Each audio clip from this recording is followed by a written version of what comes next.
이 시간에 하나님의 말씀은 누가복음 5장 1절로 11절까지의 말씀입니다. 저와 여러분이 한 절씩 교독하겠습니다.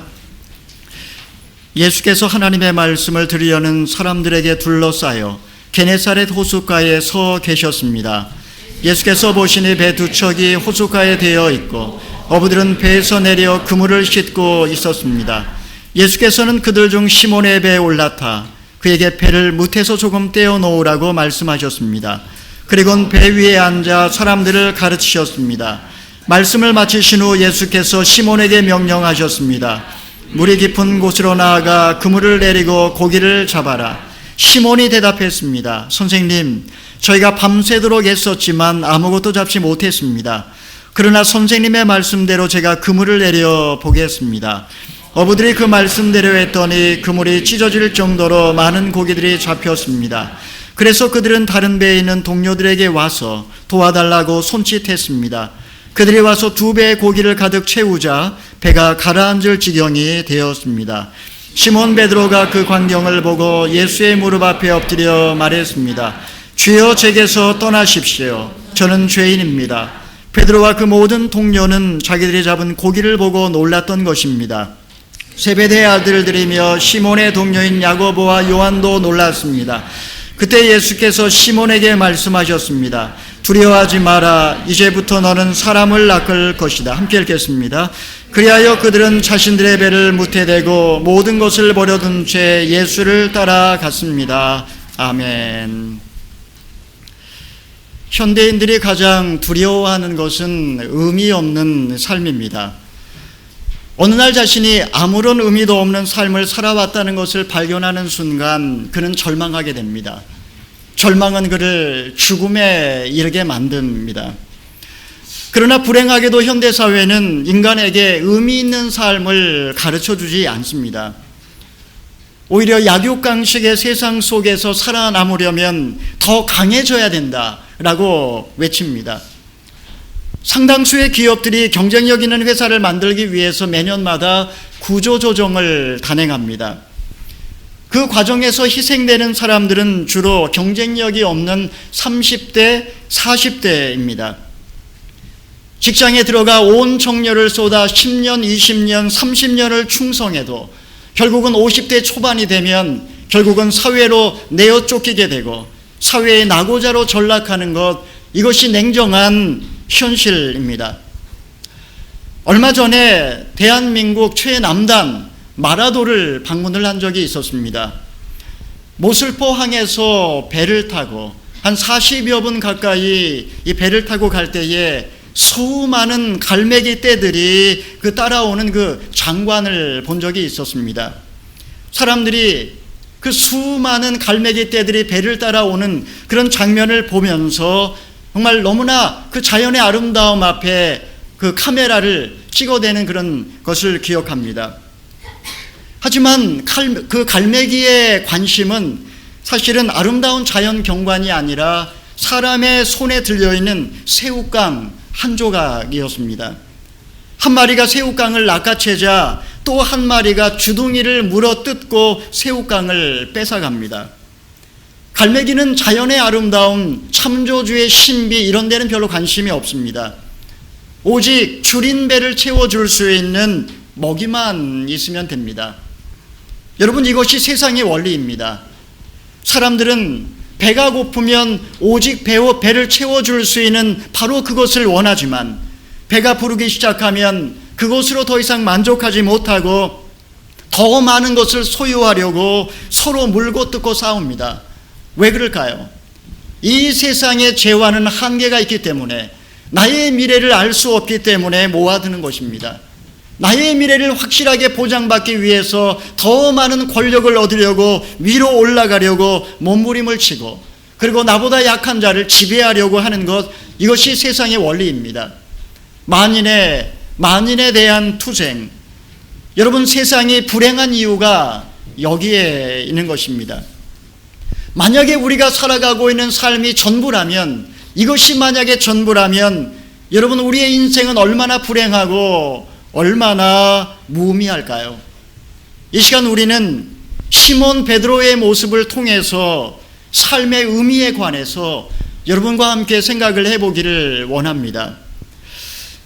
예수님께서 요단강에서 세례 요한에게 세례를 받으셨습니다. 이제 광야에서 시험을 받으신 예수님은 이제 공생애를 시작하셨고, 그리고 각종 병과 귀신 들린 자를 고쳐주시며 그들에게 하나님의 나라, 천국 복음을 말씀하기 시작하셨습니다. 오늘 본문 말씀은 하나님의 말씀을 전하시는 예수님의 모습으로 시작이 됩니다. 우리 1절의 말씀을 같이 한번 읽어보겠습니다. 예수께서 하나님의 말씀을 들으려는 사람들에게 둘러싸여 게네사렛 호숫가에 서 계셨습니다. 예수님께서 하나님의 말씀을 들으려는 사람들에게 둘러싸여 하나님의 말씀을 증거하기 시작했습니다.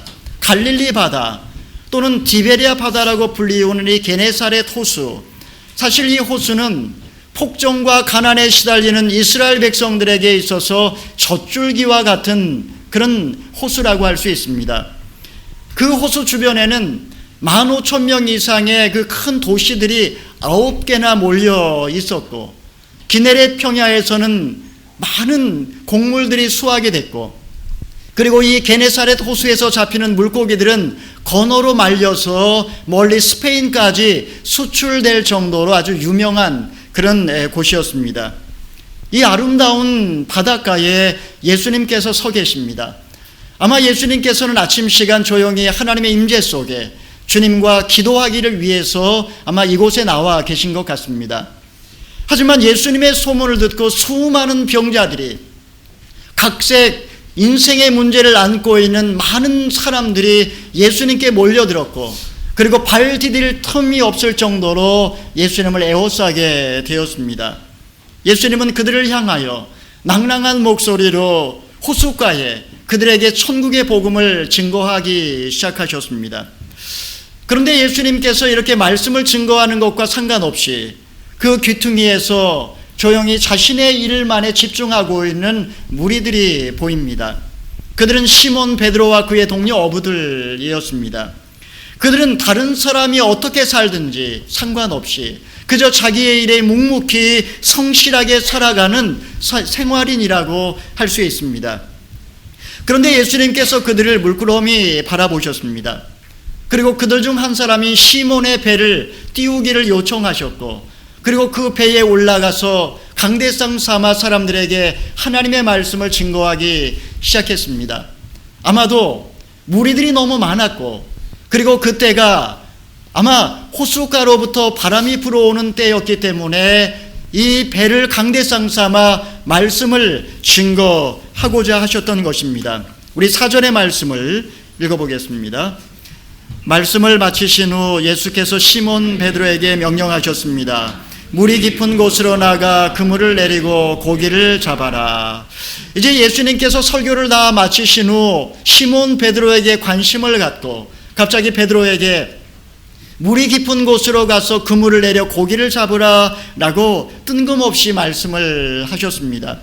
여러분, 예수님께서 왜 갑자기 시몬 베드로에게 관심을 갖는 것일까요? 사실 베드로는 지금까지 예수님을 적당한 거리를 두고 쫓아왔습니다. 베드로가 예수님을 만난 것이 지금이 처음이 아닙니다.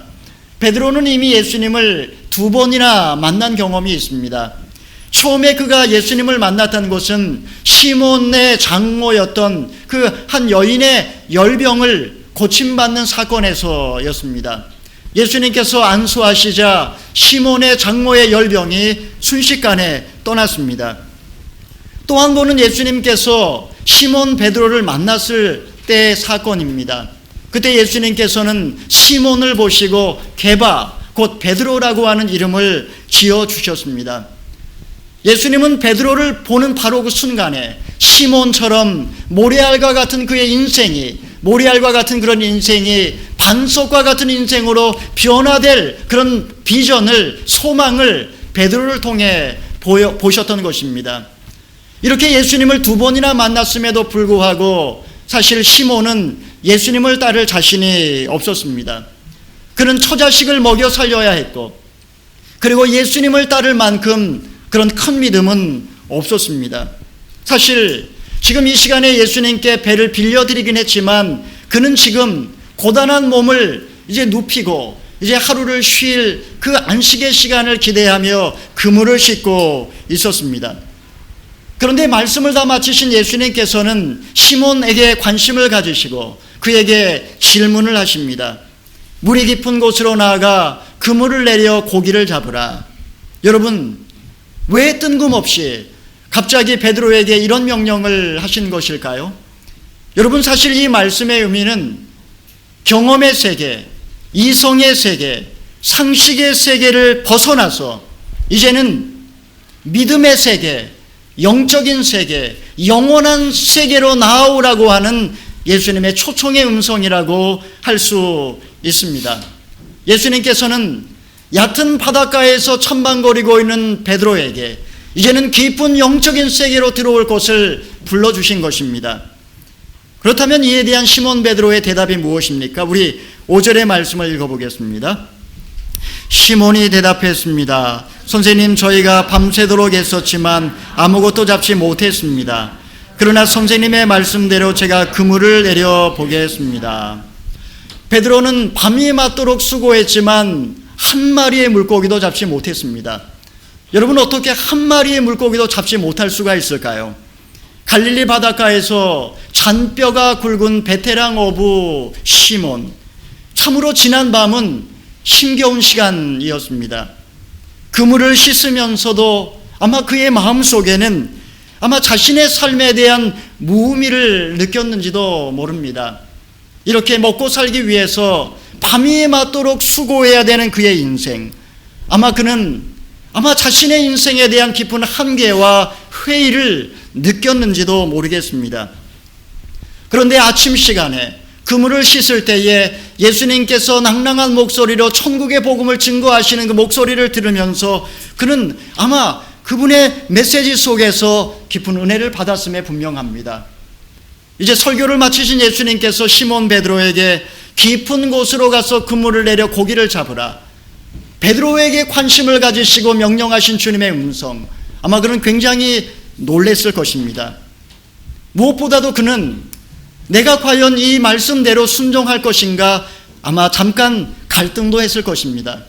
왜냐하면 당시에 갈릴리 바다에서 어부 생활을 하고 있는 사람들이 사용하는 그물은 주로 아마포를 가지고 만들었기 때문에 그것은 사람의 눈에도 물고기의 눈에도 너무나 잘 띄는 색깔이었고, 그래서 당시에 갈릴리 바다에서 낮 시간에 그물을 던져 고기를 잡는 사람은 없었습니다.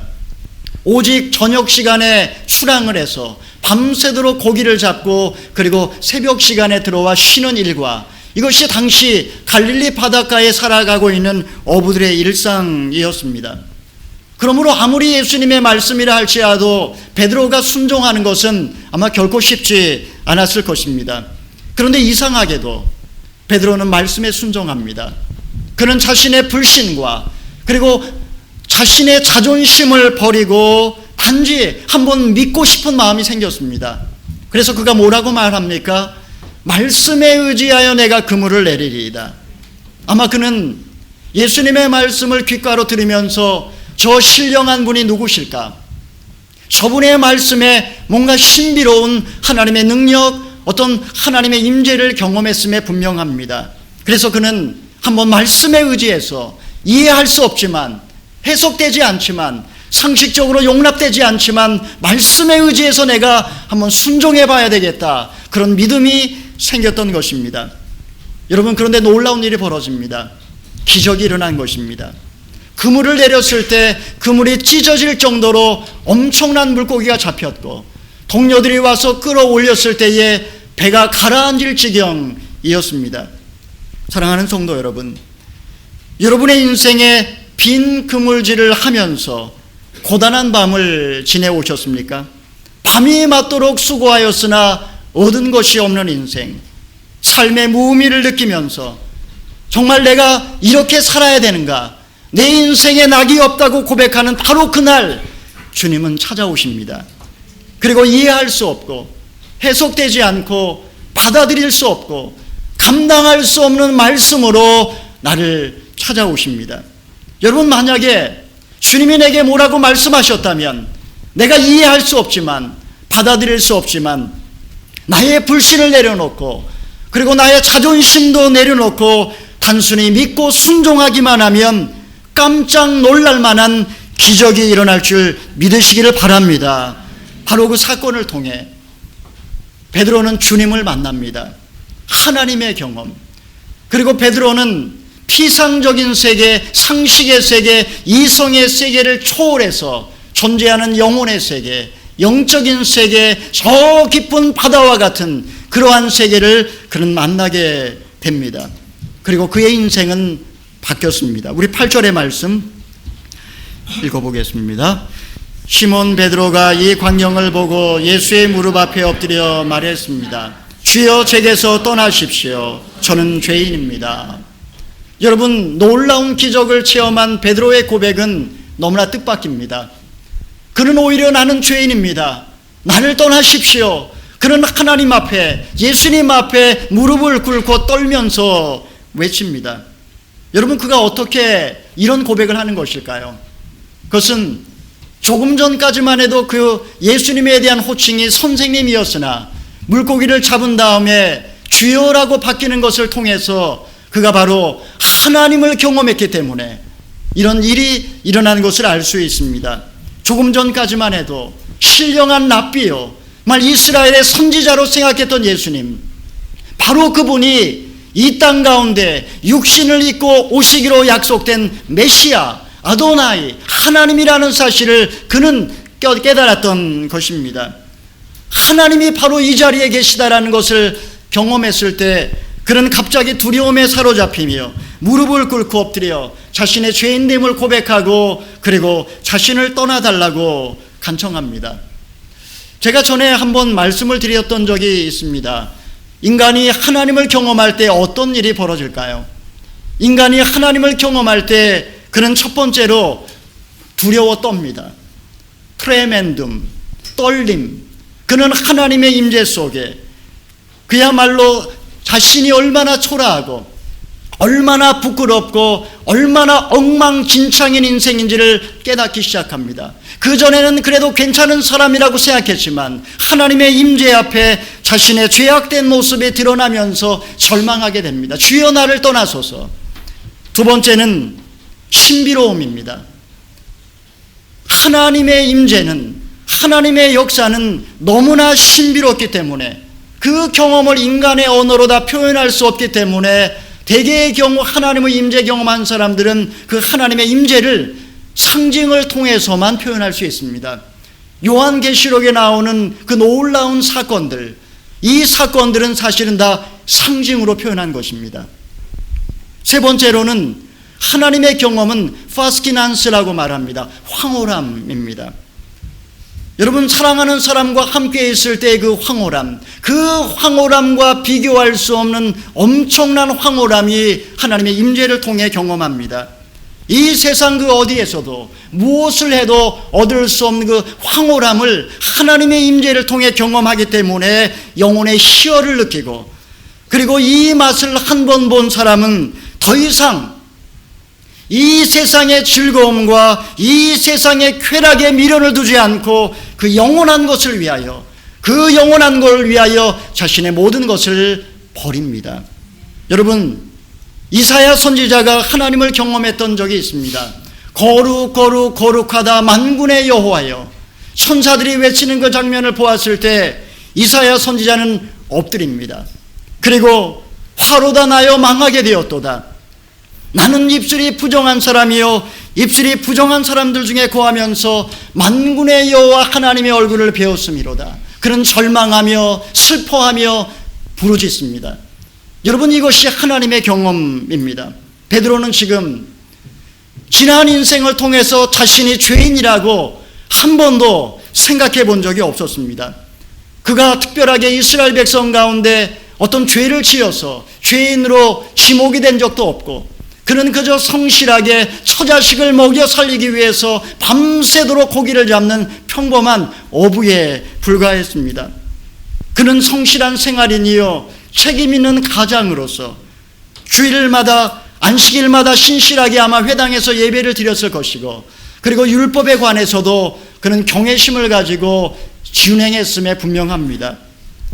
그런데 이런 그가 하나님을 경험하는 바로 그 순간에 자신이 얼마나 비참한 존재인지 두려움에 사로잡힙니다. 여러분, 이것을 하나님 앞에서의 자기 발견이라고 이야기를 합니다.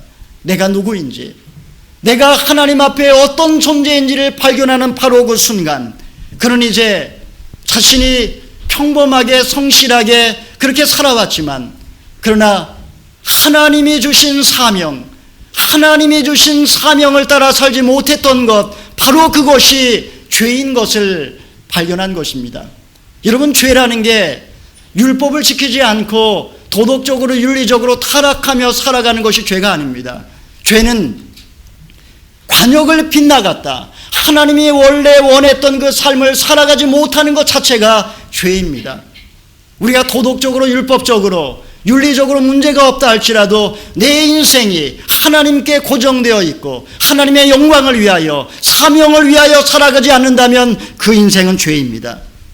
여러분, 우리가 예수님을 인격적으로 만날 때에 나 자신에 대해서도 그 사실을 발견합니다.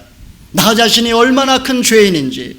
여러분, 존 칼빈이 말했던 것처럼 하나님을 아는 지식과 나 자신을 아는 지식은 서로 연결되어 있기 때문에 어떤 것이 먼저인지 사실 분명하지 않습니다. 다시 말하면 내가 하나님의 임재를 경험하는 바로 그 순간에 내가 얼마나 비참한 자인지를 알게 되고, 그리고 나 자신이 얼마나 엉터리인지를 깨닫는 바로 그 순간에 우리는 하나님이 얼마나 완전하시고 얼마나 거룩하시고 얼마나 전능하신 하나님이신지를 알게 되는 것입니다. 베드로는 바로 그 주님을 만나는 순간 자신의 죄성을 깨닫고 엎드립니다. 그런데 놀랍게도 주님은 이 베드로에게 다시 소망의 메시지를 주십니다. 우리 10절의 말씀 읽어보겠습니다. 세베대의 아들들이며 시몬의 동료인 야고보와 요한도 놀랐습니다. 그때 예수께서 시몬에게 말씀하셨습니다. 두려워하지 마라. 이제부터 내가 사람을 낚을 것이다. 주님께서는 베드로에게 사람을 낚는 인생에 관한 메시지를 주셨습니다. 여러분, 사람을 낚는 인생은 어떤 인생일까요? 과거에 베드로는 물고기를 죽이기 위해서 고기를 낚았습니다. 하지만 이제는 고생의 바다, 고통의 바다에서 허우적거리는 영혼들을 건져내는 생명줄을 던지는 어부의 인생, 사람을 살리는 인생을 네가 살게 될 것이다 라는 말씀입니다. 여러분, 이것이 베드로에게만 주신 메시지일까요? 주님께서는 모든 인간들에게 이렇게 사람을 살리는 인생, 사람의 영혼을 구원하는 인생을 살라고 부르십니다. 여러분, 첫 번째로 사람을 취하는 인생은 창세기 본연의 인생입니다. 여러분, 이것은 전도자에게, 특별한 사람에게, 목회자에게만 주신 하나님의 말씀이 아니라 사실은 모든 인류에게 주신 명령입니다. 창세기 1장 28절에서 하나님은 인간을 만드시고 생육하고 번성하여 땅에 충만하라, 땅을 정복하고 다스리라. 이것이 우리의 사명이었습니다. 하지만 타락한 인간, 그 인간은 이 사명을 잃어버리고 이제는 이마에 땀이 흘러야 겨우 먹고 살 수 있게 되었고, 이렇게 죽도록 고생하다가 한 줌의 흙으로 돌아가는 것이 인생이 되고 말았습니다. 이런 허망한 인생, 이렇게 죽도록 고생하다가 그야말로 사라져버리는 인생, 이런 인생에 주님이 찾아오셔서 이제는 예수 그리스도를 통하여 우리를 회복하여 주시고 다시 사명을 주셨습니다. 여러분, 그것이 바로 우리가 잘 아는 우리 마태복음 28장의 말씀입니다. 너희는 모든 족속으로 제자를 삼아 아버지와 아들과 성령의 이름으로 세례를 주고 내가 너희에게 분부한 모든 것을 가르쳐 지키게 하라. 여러분, 이것을 지상명령이라고 말씀하십니다. 모든 제자들에게, 우리 모든 믿는 자에게 주신 마지막 소명. 아담의 범죄로 말미암아 파괴된 인간의 본성, 그러나 이제는 그리스도 안에서 회복된 인간이 살아야 되는 인생은 무엇일까요? 그것은 모든 족속으로 제자를 삼아 세례를 주고 그리고 분부한 것을 가르치는 제자의 삶, 바로 이것이 사람을 낚는 인생입니다. 두 번째로 사람을 취하는 인생은 진정한 의미와 만족과 행복이 있습니다. 여러분 잘 아는 키에르케고르라고 하는 철학자가 있습니다. 여러분, 그가 이렇게 말했습니다. 우리 각자에게 진정한 존재 목적은 나 자신을 이해하는 것이요, 그리고 하나님이 진정 내가 하기를 원하는 것을 깨닫는 것이다. 여러분, 하나님이 정말 여러분에게 하기 원하시는 것이 무엇일까요? 내가 왜 이 땅에 존재하는 것일까요? 내가 목숨을 걸고 그리고 내가 살아내야 될 이유가 무엇일까요? 인간이 불행한 이유는 그것을 모르기 때문입니다. 인간이 불행한 이유는 삶의 의미와 목적이 무엇인지 모르고 그저 살아가는 것. 여러분, 의리의리한 저택에 산다고 행복할까요? 자신이 원하는 직업과 명예를 소유했다고 해서 행복한 것은 아닙니다. 자식들이 내 인생을 보상해 주는 것은 더더욱 아닙니다. 내가 이 땅에서 살아야 하는 이유를 발견하지 못할 때에 사실은 모든 것은 절망으로 끝납니다. 여러분, 하나님께서는 베드로에게 인간을 살리는 인생, 사람을 취하는 인생, 바로 그것이 인간 본연의 삶이라고, 그리고 이것이 진정 행복한 인생이라고 가르쳐 주신 것입니다. 세 번째로, 사람을 취하는 인생은 영원토록 빛나는 삶입니다. 여러분, 우리가 소망을 두고 살아가는 이 세상은 어떤 세상입니까? 세상 사람들은 끊임없이 강해져야 된다라고 말을 하고, 더 높이 올라가야 된다고 말을 하고, 성공해야지 된다라고 이야기를 합니다. 하지만 이 세상에 영원한 것처럼 보였던 모든 것들은 사실은 한순간에 잠깐 보이다가 사라지는 안개와 같습니다. 결국은 다 덧없이 지나갈 것입니다. 여러분, 이 세상에 영원한 것이 무엇일까요? 하나님의 말씀과 그리고 인간의 영혼 말고 영원한 것이 어디 있습니까?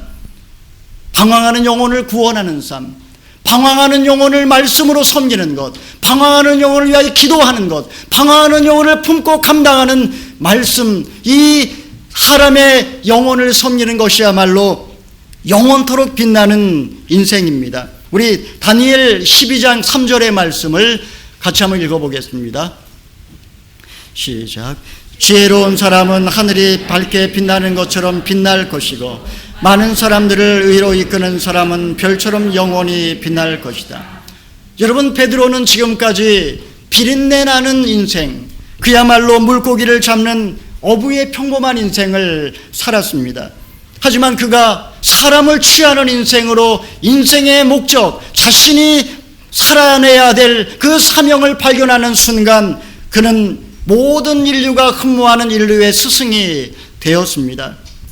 사랑하는 성도 여러분, 왜 하나님께서 우리를 이 뉴질랜드 땅으로 불러주셨을까요? 우리는 나름대로의 어떤 꿈을 안고 이곳까지 왔습니다. 삶이 고통스럽고 삶이 힘겨워도 그 꿈을 위해서 견뎌냅니다. 그렇다면 여러분, 그 꿈이 지금 나에게 만족함을 주고 있습니까? 내가 얻고 싶었던 바로 그 꿈을 내가 아직 내 손에 쥐지 못했기 때문에 내 인생이 불행한 것일까요? 여러분, 밤이 맞도록 수고하였으나 얻은 것이 없나이다. 여러분, 이것이 사명이 없이 하나님이 내게 원하시는 삶, 그 삶을 알지 못하는 인생의 고백입니다. 인생이 불행한 것은 다른 데 있지 않습니다. 내가 지금 생활인으로 살아가고 있는가? 그저 하루하루 먹고 살기 위해서 그렇게 살고 있는가? 아니면은 나의 인생의 목적에 분명하여 사람을 취하는 인생을 살고 있는가? 사람을 취하는 인생만이 진정으로 영원한 만족과 기쁨이 있습니다.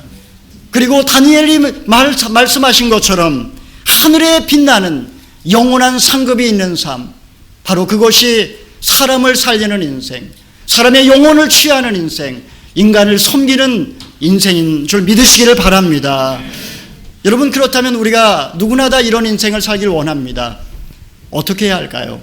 우리 11절의 말씀 읽어보겠습니다. 11절입니다. 그리하여 그들은 자신들의 배를 무태대고 모든 것을 버려둔 채 예수를 따라갔습니다. 첫 번째로 예수님을 쫓고자 결단하는 것입니다. 여러분, 베드로는 예수님을 쫓았습니다. 하지만 이 쫓았다라는 말은 단순히 예수님을 따랐다라는 의미가 아닙니다. 이 말은 예수님의 사상과 예수님의 인격과 예수님의 내면성과 예수님의 영성을 닮아가는 삶을 이제 시작했다라는 말입니다. 나의 시선을 예수 그리스도께 고정하고 그분을 닮아가는 인생. 그렇기 때문에 그는 지금 엉터리요 그야말로 오부에 불과했지만 그의 시선을 예수님께 고정했을 때 그는 인류의 대스승이요 영혼의 목자가 될 수 있었던 것입니다. 두 번째로 우리가 이런 인생을 살기 위해서 해야 될 것이 무엇일까요? 그것은 선택과 집중을 하는 것입니다. 베드로는 배를 육지에 대고 예수님을 따랐습니다. 그는 모든 것을 버렸습니다. 여러분, 물고기 잡는 것이 가치 없다라는 말이 아닙니다. 나의 직업이 무가치하다라는 말이 아닙니다. 최고의 가치를 위해서 차선의 기회 비용을 과감하게 버리는 것, 최고의 가치를 위해서 차선의 기회 비용을 과감하게 버린 것입니다. 삶의 우선권, 최고의 가치, 바로 그것을 사람을 취하는 인생에 그는 두었기 때문에 그는 모든 것을 버려두고 예수님을 따른 것입니다. 아마 우리의 삶에도 주님은 우리에게 이렇게 질문을 하시는 것 같습니다. 너의 삶의 최고의 가치는 지금 무엇이냐? 지금 나의 마음을 사로잡고 있는 바로 그 가치, 최고의 가치는 무엇이냐? 먹고 사는 것이냐? 사람을 살리는 것이냐? 먹고 살기도 바쁜데 어떻게 사람 살리는 인생을 살 수 있느냐고 반문할 수도 있습니다. 아마 이것이 우리 대부분의 질문이요 고민이기도 합니다. 먹고 살기 위해 사는데 어떻게 사람 살리는 인생 살 수 있느냐는 말씀입니다. 하지만 주님은 항상 이율배반적으로 우리에게 정반대로 이렇게 말씀하십니다. 먹고 사는 문제, 먼저 그의 나라와 그의 일을 구하면 이 모든 것을 너에게 더하시느니라.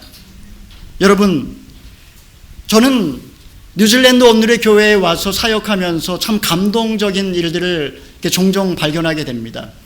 늦은 저녁 시간에 이제 퇴근해야 되는 그런 시간에 오히려 퇴근해서 집으로 가지 않고 교회에 오셔서 1:1 양을 맞이하고 그리고 그를 위해서 커피를 타주고 또 그를 말씀으로 섬기는 그런 분들을 볼 때마다 마음에 늘 감동이 있습니다. 누가 알아주는 것도 아닌데 교회에서 사례를 받는 것도 아닌데 순원들을 위해서 아낌없이 먹거리를 제공을 하고 섬기고 그렇게 애쓰는 순장님들 또 숙모님들을 보면 참 마음에 죄송한 마음도 듭니다. 휴가 중에 자신의 휴가를 얼마든지 쓸 수 있음에도 불구하고 그 중에 며칠을 이삭 줍기를 하면서 번 돈으로 이곳에 와서 고생하고 있는 유학생들을 위해 고기를 사 먹이는 그런 분들을 보면 막 눈물이 납니다. 여러분, 어떻게 그럴 수 있을까요? 왜 그렇게 사는 것일까요? 여러분, 그것은 인생에 정말 의미 있고 가치 있는 것이 무엇인지 알기 때문입니다. 사람을 섬기는 것, 영혼을 섬기는 것이 얼마나 소중하고 얼마나 가치 있고 얼마나 보람 있고 얼마나 만족스러운 일인지 알기 때문입니다. 사랑하시는 성도 여러분, 은퇴한 다음에 여유가 있을 때, 시간 될 때 해야지 생각하지 마십시오. 지금 이 시간에 내가 젊을 때에 인생의 분명한 목적과 방향이 세워지지 않는다면 늙어서도 제자리를 맴돌며 끝도 없이 방황하는 것이 인생입니다. 지금 젊을 때, 지금 바쁘고 힘들 때 내 인생의 목적과 내 인생의 방향이 무엇인지를 확인하는 것. 저는 본문 말씀을 묵상을 하면서 저를 향한 하나님의 부르심, 그것이 무엇일까도 묵상을 했습니다. 사람을 취하는 인생, 사람을 살리는 인생, 사람을 죽이는 것이 아니라 사람을 살리는 인생이 바로 나에게 주어진 직무라는 것을 알게 되었습니다. 너무도 분명한 하나님의 섭리요, 예수님께서 이 땅에 오셔서 사람을 살리는 인생을 사셨던 것처럼 목회자인 저 자신도 그 일을 해야 되겠다라는 마음의 다짐을 하게 되었습니다. 여러분, 결국 인생은 선택과 집중입니다. 버릴 것은 버리고 취할 것은 취하는 것입니다. 가짜는 버리고 진짜를 택하는 것입니다. 덜 중요한 것을 버리고 더 중요한 것에 집중하는 것. 여러분, 그랬을 때 무식한 베드로가 교회의 반석이 되었습니다. 어떻게 그것이 가능했을까요? 그의 인생을 예수님께 집중하고 사람을 살리는 인생을 살았기 때문입니다. 여러분, 어느 날 내가 아무런 의미도 없이 인생을 살아왔다라는 생각이 들 때 어떻게 하시겠습니까? 성실하게 열심히 내 삶을 충실하게 살았다 할지라도 어느 날 갑자기 그날이 올 것입니다. 약육강식의 세상 속에서 살아남기 위해서 몸부림을 치며 살아왔다면 여러분, 그 인생의 종말은 얼마나 허망하고 무의미할까요? 내 인생이 불행한 이유는 내가 원하는 것을 얻지 못했기 때문이 아닙니다. 주님은 깊은 데로 가서 그물을 내어 고기를 잡으라고 말씀하십니다. 이성의 세계, 상식의 세계, 세상의 가치관, 경험의 세계를 떠나 믿음의 세계, 영적인 세계, 영혼의 세계로 나오라고 초청하십니다. 그리고 생활인이 아니라 먹고 살기 위해 사는 인생이 아니라 이제는 사람을 취하는 인생, 그 인생을 살라고 우리를 부르십니다. 이 시간 우리 모두 다 예수님의 부르심의 음성을 깊이 영접하고 가장 위대한 인생, 가장 복된 인생을 사시는 저와 여러분이 되시기를 주님의 이름으로 축원합니다. 아멘. 우리 시간에 같이 한번 찬양하기